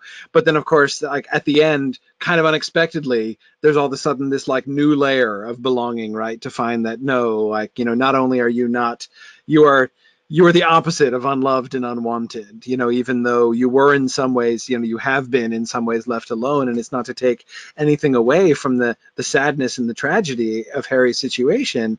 And it doesn't change any of that. But yeah, I agree. It's sort of particularly beautiful how that all fits together and how that brings the story together there at the end. So yeah, very good. Yeah, cool. Chris, how about you? Am I getting feedback still, or did that solve it? Sorry? Am I getting feedback still, or did that solve it? Nope. No, I think it's good. Very good. Let me get some volume there. What I'm struck by with those passages compared to the Tolkien passages is that the Tolkien passages were all poetic, very poetry, and Yes. Rowling's passages are all character. Yeah. It's all about building, Hermione is exactly the type of person to smack Draco, and all the folks in the room of requirement, you get a very good idea of who each individual one of those kids is. And they're very different writers doing different things. Yeah. I think one of my most powerful passages from Rowling is in the Hall of Prophecies when Sirius Black falls. Yeah. Just unbelievable. You get to that part in the book and you're just like, what did I just read? I can't just walk around to the other side. He's got to be there, right? It's a stunner, that's for sure. Yeah, I think for me it would be near the end of the Prisoner of Azkaban. Him seeing with the moment when Harry produces the Patronus from the other side of the lake, sort of the final view of that same scene that we get. Yeah, I think that would be my choice. I love the Prisoner of Azkaban is definitely my favorite of all of the books. And although there are definitely moments that I really like in the early or in the later stories, it's definitely the first three and the Prisoner of Azkaban in particular that I really love most. But Chris, you're very right about the differences in style, right? I mean, it's so I often get a little bit frustrated when people, and it's interesting actually, this happens less than it used to back in, within the first 5 years, right, of the series beginning, when the global phenomenon was, still in its first bloom, right, of the Harry Potter phenomenon. There was so much snobbery, being directed towards J.K. Rowling and led by people like Harold Bloom, for instance, and it's, and I think that, I don't know, I mean, there are so many things that she does really well, and there are things that, and exactly as you're, I think suggesting, Chris, she's not trying to, it's not like she's attempting to produce prose like the passage I read in The Fall of Gondolin and failing, like that's not what she's doing.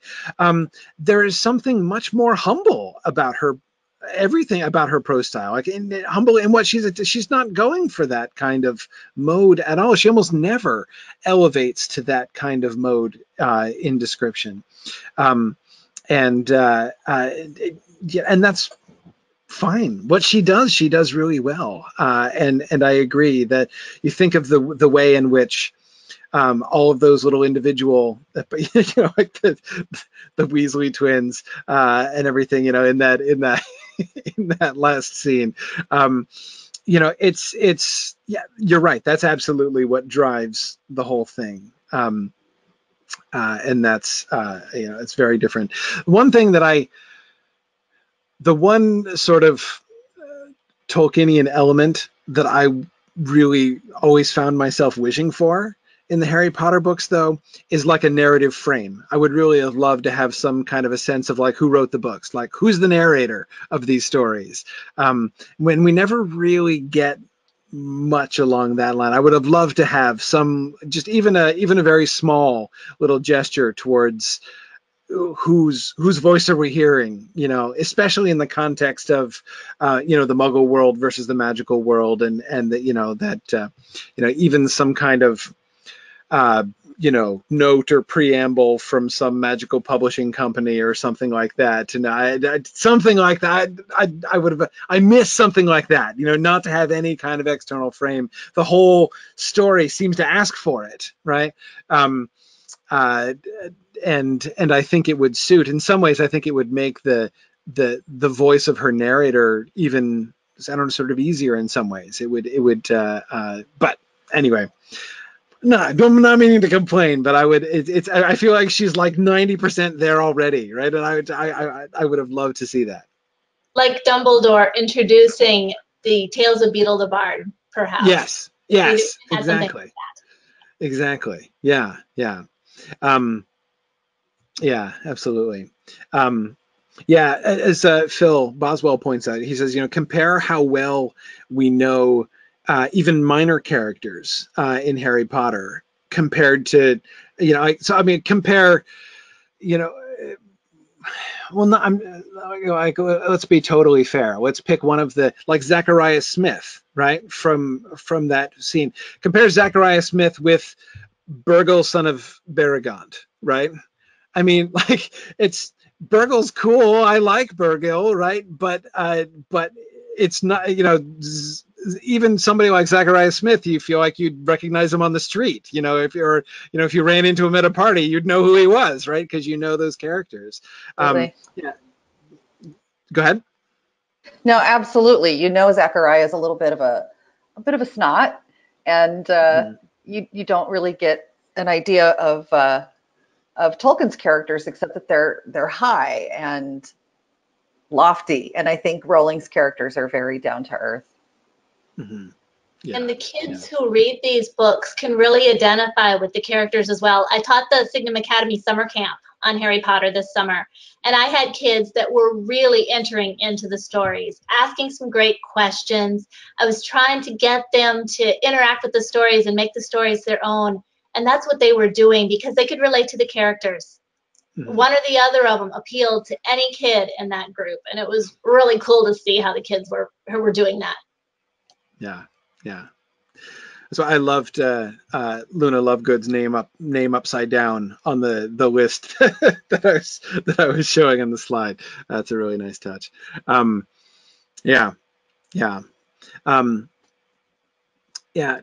is suggesting that Hermione could be there we go. You've got your Luna Lovegood figure. Excellent. Yeah, that's good. Do you keep it there to like ward off the Nargles? Is that the idea? Yeah. Okay. That's good. I think I was muted. Yep, she inspires me. Yeah, excellent. Just be weird. Yeah, cool. Awesome. Well, I know we're kind of running late in time, as I'm so wont to do. Any final thoughts that you guys want to add before we do a couple more readings? Oh, wait, I need to give away the prize. I almost forgot. So the second prize. So the winner of our second drawing, the winner of our anytime audit seat for our Harry Potter class is someone on the Twitch chat, CFisher01. You are the winner. So in order to collect, send an email to donate@signumu.org, and we will get you set up with your anytime audit. So congratulations, welcome for that. And thanks so much, everybody who has already made donations as we've begun here. That's been great. We're off to a really good start. We've got almost $500 that have already come in today, just in the first, last I checked was about 45 minutes ago. So thanks very much to everyone who has been donating already. And okay, so I'm gonna shift over then again on my mini windows here. All right, and I will.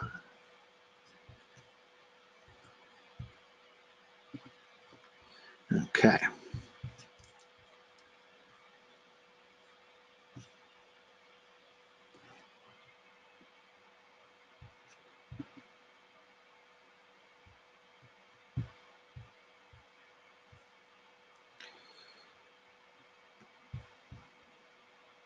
Now for some Ursula Le Guin. By Ursula Le Guin. Oops, sorry, hang on a second. Cut off Kay's intro there. From The Dispossessed by Ursula Le Guin.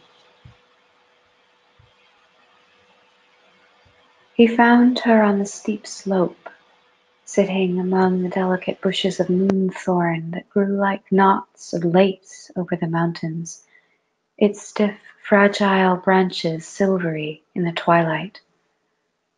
In a gap between eastern peaks, a colorless luminosity of the sky heralded moonrise.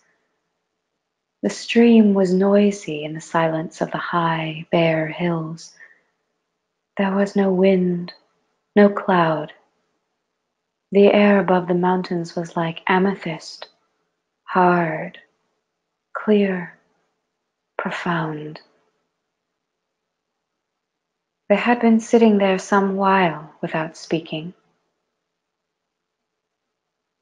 "What is it you need?" Shevek asked. Takver looked down at the ground, scratching the surface of a rock outcrop with her fingernail. She said nothing. She leaned forward to pick a sprig of moonthorn, but did not take it, merely touched it, felt the furred stem and fragile leaf. Shevek saw in the tension of her movements that she was trying with all her strength to contain or restrain a storm of emotion so that she could speak. When she did, it was in a low voice and a little roughly. "I need the bond," she said, "the real one. Body and mind and all the years of life. Nothing else, nothing less." She glanced up at him with defiance. It might have been hatred. Joy was rising mysteriously in him, like the sound and smell of the running water rising through the darkness. He had a feeling of unlimitedness, of clarity, total clarity, as if he had been set free. Behind Takver's head, the sky was brightening with moonrise. The far peaks floated clear and silver. "Yes, that's it," he said, without self-consciousness, without any sense of talking to someone else. He said what came into his head meditatively. "I never saw it." "It doesn't really matter, you know, Shevek." It was the first time he had heard her say his name. He turned to her and said, stammering, almost choking, "Doesn't matter. First you show me what matters, what really matters, what I've needed all my life. And then you say it doesn't matter."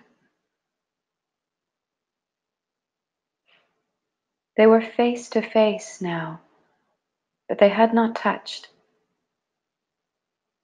"Is it what you need then?" "Yes," the bond, the chance. Now, for life. Now and for life. Life, said the stream of quick water down on the rocks in the cold dark.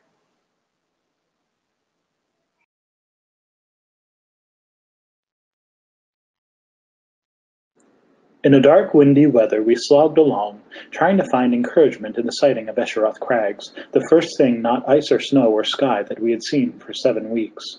On the map they were marked as not far from the Shenshi Bogs to the south and from Guthan Bay to the east, but it was not a trustworthy map of the Gobrin area, and we were getting very tired. We were nearer the southern edge of the Gobrin Glacier than the map indicated, for we began to meet pressure ice and crevasses on the second day of our turn southward. The ice was not so upheaved and tormented as in the Fire Hills region, but it was rotten. There were sunken pits acres across, probably lakes in summer, false floors of snow that might subside with a huge gasp all around you into the air pocket a foot deep beneath. Areas all slit and pocked with little holes and crevasses, and, more and more often, there were big crevasses, old canyons in the ice, some wide as mountain gorges and others only 2 or 3 feet across, but deep. On Odurni Nimmer, by Estraven's journal, for I kept none, the sun shone clear with a strong north wind. As we ran the sledge across the snow bridges over narrow crevasses, we could look down to left or right into blue shafts and abysses in which bits of ice dislodged by the runners fell with a vast, faint, delicate music, as if silver wires touched thin crystal planes, falling.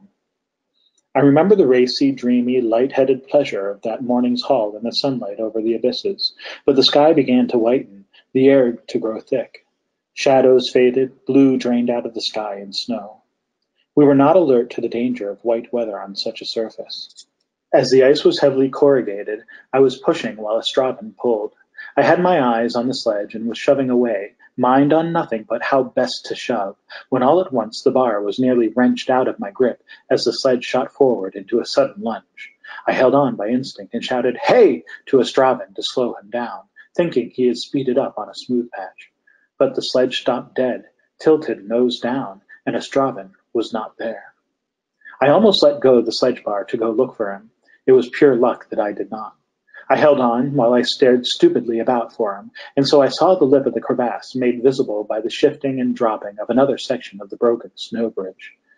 He had gone right down, feet first, and nothing kept the sledge from following him but my weight, which held the rear third of the runner still on solid ice. It kept tipping a little farther nose downward, pulled by his weight as he hung in harness in the pit. I brought my weight down on the rear bar and pulled and rocked and levered the sledge back away from the edge of the crevasse. It did not come easy, but I threw my weight hard on the bar and tugged until it began grudgingly to move, and then slid abruptly right away from the crevasse. Estraven had got his hands onto the edge, and his weight now aided me. Scrambling, dragged by the harness, he came up over the edge and collapsed face down on the ice. I knelt by him, trying to unbuckle his harness, alarmed by the way he sprawled there, passive except for the great gasping rise and fall of his chest. His lips were cyanotic. One side of his face was bruised and scraped.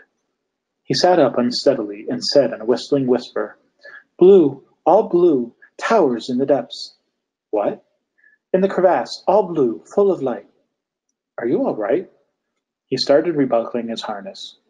"You go ahead, on the rope, with the stick," he gasped. "Pick the route." 4 hours one of us hauled while the other guided, mincing along like a cat on eggshells, sounding every step in advance with the stick. In the white weather, one could not see a crevasse until one could look down into it, a little late, for the edges overhung and were not always solid. Every footfall was a surprise, a drop or a jolt. No shadows, an even, white, soundless sphere. We moved along inside a huge frosted glass ball. There was nothing inside the ball, and nothing was outside it. But there were cracks in the glass. Probe and step, probe and step. Probe for the invisible cracks through which one might fall out of the white glass ball, and fall, and fall, and fall. An unrelaxable tension little by little took hold of all my muscles. It became exceedingly difficult to take even one more step. "What's up, Henry?" I stood there in the middle of nothing. Tears came out and froze my eyelids together. I said, "I'm afraid of falling." "But you're on the rope," he said. Then, coming up and seeing that there was no crevasse anywhere visible, he saw what was up and said, "Pitch camp." "It's not time yet. We ought to go on." He was all ready and lashing the tent. Later on, after we had eaten, he said, "It was time to stop. I don't think we can go this way. The ice seems to drop off slowly, and will be rotten and crevassed all the way. If we could see, we could make it, but not in unshadow." "But then how do we get down under the Shenshi bogs?" "Well, if we keep east again, instead of trending south, we might be on the sound ice clear to the Guthan Bay. I saw the ice once from a boat on the bay in summer. It comes up against the red hills and feeds down in ice rivers to the bay. If we came down one of those glaciers, we could run due south on the sea ice to Karhide, and so enter at the coast rather than the border, which might be better. It will add some miles to our way, though, something between 20 and 50, I should think. What's your opinion, Genry?" "My opinion is that I can't go 20 more feet so long as the white weather lasts." "But if we go out of the crevassed area?" "Oh, if we get out of the crevasses, I'll be fine. And if the sun ever comes out again, you get on the sledge and I'll give you a free ride to Karhide." That was typical of our attempts at humor at this stage of the journey. They were always very stupid, but sometimes they made the other fellow smile. "There's nothing wrong with me," I went on, "except acute chronic fear. Fear is very useful, like darkness, like shadows." The Stravan's smile was an ugly split in the peeling, cracked brown mask, thatched with black fur and set with 2 flecks of black rock. "It's queer that daylight's not enough. We need the shadows in order to walk." "Give me your notebook a moment." He had just noted down our day's journey and done some calculation of mileage and rations. He pushed a little tablet and a carbon pencil around the shade stove to me. On the blank leaf glued to the inner back cover, I drew the double curve within the circle and blacked the in half of the symbol, then pushed it back to my companion. "Do you know that sign?" He looked at it a long time with a strange look, but he said, "No." "It's found on Earth, and on Hain Devenant, and on Shifawar. It is yin and yang. Light is the left hand of darkness. How did it go? Light, dark, fear, courage, cold, warmth, female, male. It is yourself, Therum, both in one, a shadow on snow."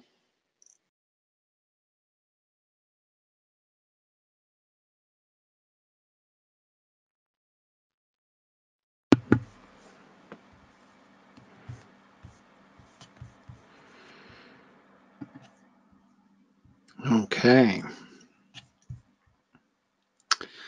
Here we are. Let's see, we can bring back some of our guests here also to talk about our Ursula Le Guin passages. The first one was from the This is strange phenomenon I'm getting here. Let me see if I can shift that. Okay, that's better. All right. The first one was from The Dispossessed, read by Kay Ben Abraham, and the second one, read by Curtis here, was from The Left Hand of Darkness. Curtis, you want to start just kind of telling us about that passage and some of the reasons why you chose it? Yeah, sure. So in that passage, the narrative, the narrating character, Genli Ai, who's he's an ambassador from the Ecumen, which is kind of this multi-world federation sort of planets who's come to this new planet to sort of try to get them to join and kind of, you know, explain to them the membership, the benefits of membership and all of that. Of course, while he's on the planet, he gets kidnapped or imprisoned, I guess, as one does. And so this is during their escape. And sort of the reason I chose it is because I think it highlights a lot of the themes of the book, which is themes that Le Guin explores in many of her books around dualism and kind of the different aspects of it. And I actually have my copy here that I was following along as to my own reading. And just a lot of the this is while they're escaping from the prison and the help that he's getting from one of the local people who sort of believes in the mission and wants to help him, but neither of them seem to be having much success. So just, you know, there's sort of the explicit discussion of the yin and yang symbol at the end there, but even throughout in the descriptions of the light and the shadow and the snow and the dark, and, you know, it being light out, but you need the shadow to see kind of where you're stepping and that kind of thing, is very much a theme in this book, and sort of, you know, around those ideas that there's not, you know, one isn't better than the other, you know, light isn't better than darkness per se. It's the left hand of darkness, of course, comes from, he quotes the line there, which is from a poem in the book, light is the left hand of darkness. And then, oh man, I should have probably had it pulled up, you know, but just talking through, you know, sort of those dualist themes there that Le Guin likes to talk about a lot. So that's kind of why I chose the passage there. Yeah. Cool. Yeah, it is. Le Guin's writing is so thoughtful and thought-provoking. I mean, you know, I mentioned earlier how in the Mythgard Academy there have been a couple books that we've done that I had never read before they were selected, and Le Guin's Dispossessed was one of those two, and it was just, I mean, you just feel like your head is exploding in a good way, you know, as I mean, it's like fireworks going off constantly. There's so much, there's so many layers to these texts, and there's you know, from especially in the Dispossessed, you know, the way in which she incorporates, you know, her contemplations of the political structure, you know, of the sort of semi-utopia there in the Dispossessed and dystopia, with you know, with the personal stuff and the relationship and identity stuff, with theoretical physics and the, you know, concepts of time and space in physics. It's just, oh man, it's so incredibly rich. You know, I feel like I would really have to read it, you know, 7 times and think about it a lot to really feel like I was really fully grasping it. It's so rich, so powerful. And her prose is beautiful. On top of that, her prose is beautiful as well. Mary was one of our listeners was just commenting on that. You know, she was saying that she's only read Earthsea and was just really struck with how beautiful Le Guin's prose is. Certainly true. Yeah, well, sorry, Curtis. I'm pretty obsessed with Ursula Le Guin right now. I'm going through a Le Guin phase, so I was really happy to see you covering her. But her fantasy, her sci-fi, her literary criticism, it's all just beautiful and deep and very Mythgardian. Yeah, there's a stack. Yep. Yeah, I was going to, so I'm happy to say that I actually was the one who nominated The Dispossessed and was really happy when it was chosen. And that's actually the first book of hers that I read, although it's not my favorite. Left Hand of Darkness is my favorite. And I've gone back to read some of the other books in the Hainish cycle, which includes all of these stories around the Ecumen. The Dispossessed was written after Left Hand, but takes place chronologically in the story before Left Hand.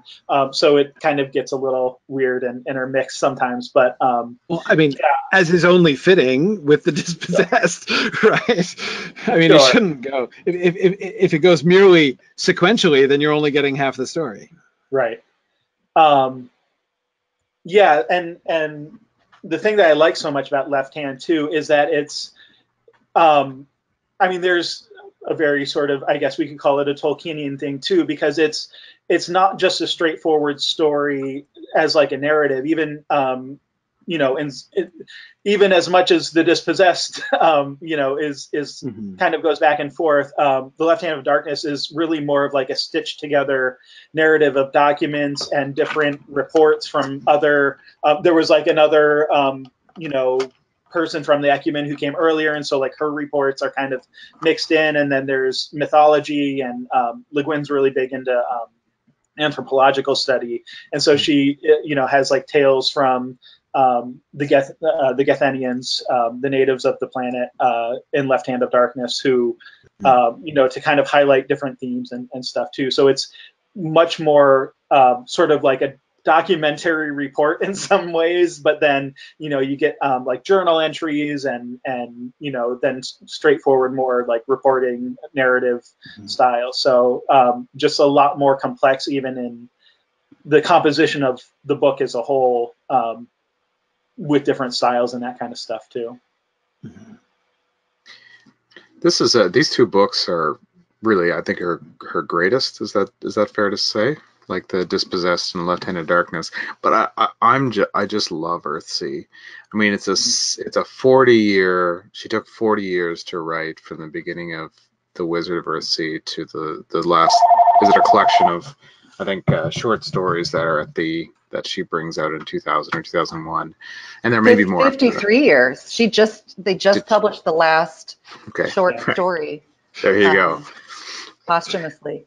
53 years. Yeah. So a half century kind of thing, and you get to see her kind of protecting her reader from her worldview in The Wizard of Earthsea, and then it starts to kind of come out, right? So they become feminist books by as you move through the series, and so then the characters have to find their voice, and so they're like actually quite literally at different times, and so it's just a neat kind of series. She writes so briefly and so beautifully, and the mix of the sci-fi and the fantasy elements, which would have been really difficult in that kind of hard science fiction era when she started writing as a woman, to do soft sci-fi, I think was sort of gutsy.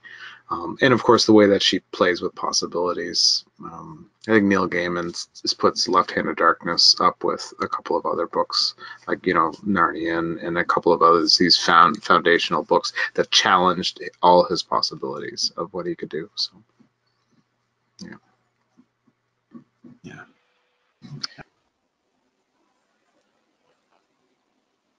Awesome. So for people who aren't familiar with Le Guin, it would be interesting getting, Curtis, you were mentioning the kind of relationship between the Left Hand of Darkness and the Dispossessed and stuff. What would be the point of entry? Where should people start if they wanted to read these? Well, so first of all, I'll agree with Brenton that Wizard of Earthsea is also very great. So if fantasy is more your style, maybe that's more of an entry. And actually, so if you want to get into, so her Hainish cycle has actually been published as a Library of America volume, so you can get them all in a single volume. Or is it is that the 2-volume set actually? It is the 2-volume. So you can get them in a single slipcase of 2 volumes all together. And I mean, I did not read them in publication order, so I as I said, I read The Dispossessed first, which was actually one of her later ones published. I thought that was fine for me, but I don't know. Others may prefer some of the other ones. Having gone back, the others are a little shorter.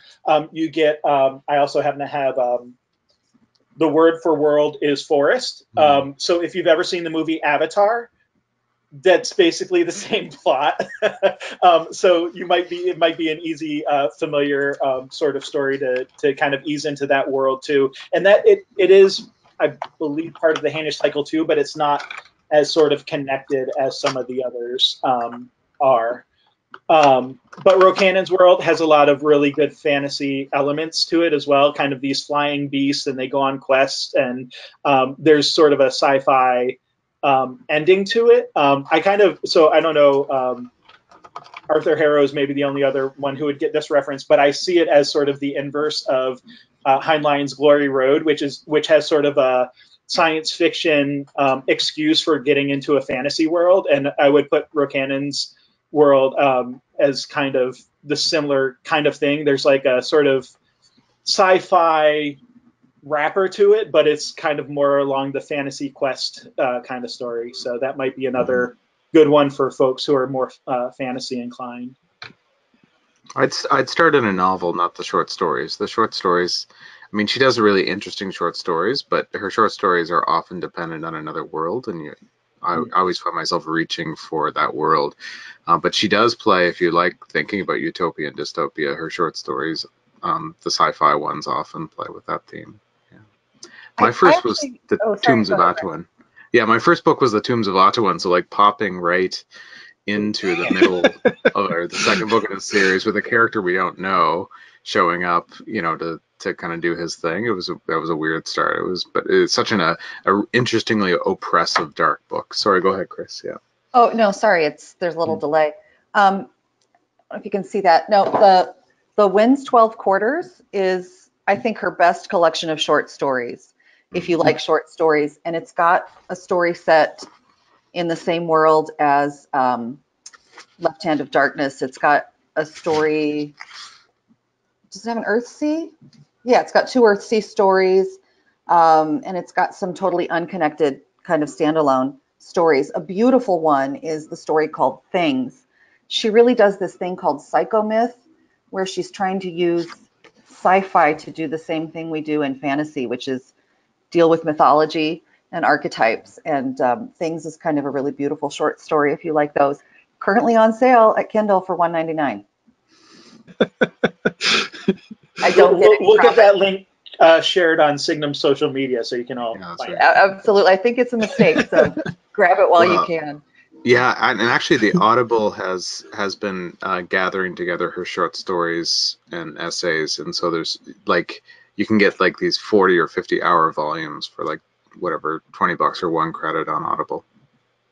Yeah, huge, they're long, they're just it's posthumous stuff, they're throwing it all together, so you need a framework, but there's lots of bloggers and nerds working on Le Guin online, so you can find, I was able to find both quotations illegally online here, so I could put them in context as they were being read. So I want to mention just briefly the last thing that she did on Earthsea. It just came out in the Paris Review, summer 2018. Of course, we all have subscriptions to the Paris Review, right? So it's a little hard to find, but if you, who doesn't? If you have a library that you have a card to, they might have it in one of their databases. It's not going to be in the upcoming omnibus edition of the Earthsea. It's even after that, and if you like the Earthsea and you've read all of them and you want one more visit to Earthsea, it is fantastic. And you have to read it. It's called Firelight. For those who are also, academically inclined, I would also recommend her essays on fantasy and science fiction in The Language of the Night. And there's another one, actually, I'm trying to find the title that I can't think of right offhand. But anyway, in that one, she talks about a bunch of different themes of her own work and themes in science fiction and fantasy in general, and it's just a really good,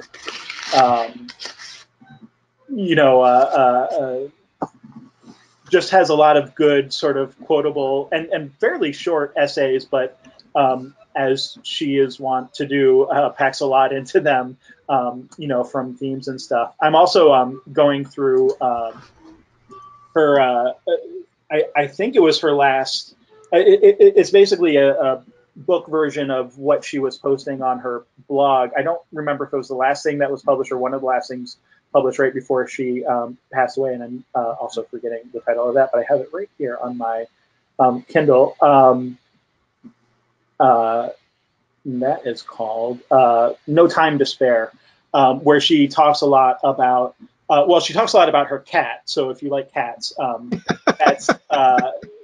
that's something that you'll get a lot of there. But she also talks a lot about just themes and sort of motifs in science fiction and fantasy and just literature and stuff in general. The essay I'm currently going on, she's talking about a Wordsworth poem, so it's not even just limited to that. And of course, she's so much broader than sci-fi and fantasy. I mean, she's written all sorts of children's books and mundane world stories and stuff as well. The Ones Who Walk Away from Omelas is another one that sort of a lot of people know is a short story and stuff. Just a lot of great stuff from her there. just such an amazing career that woman had. You know, such an amazing literary life she lived. Just the not only the depth but the breadth and scope of what she did is just breathtaking. One might say she would be brevity. perfect for a Signum class. Yeah, that's One might say that. Yeah, that's right. One might say that a full Ursula Le Guin Signum class would be indicated. Yeah. She's also very brief. Like she can write a 150-page book, and you feel the whole world. Yeah. And she doesn't, like the passage Curtis read is actually, she's actually being more obvious than she often is. She's like, she actually takes the time to explain. Has anybody been on a prairie ice patch or a ocean ice patch like she described? Right. So I remember standing in Alberta and looking out across the prairie, and so I can go north for 2,000 miles of prairie and just frozen ice, and east at the same time, and not see anything in either direction, and just white, just single look of white, right? And then you start seeing fence posts and things like that.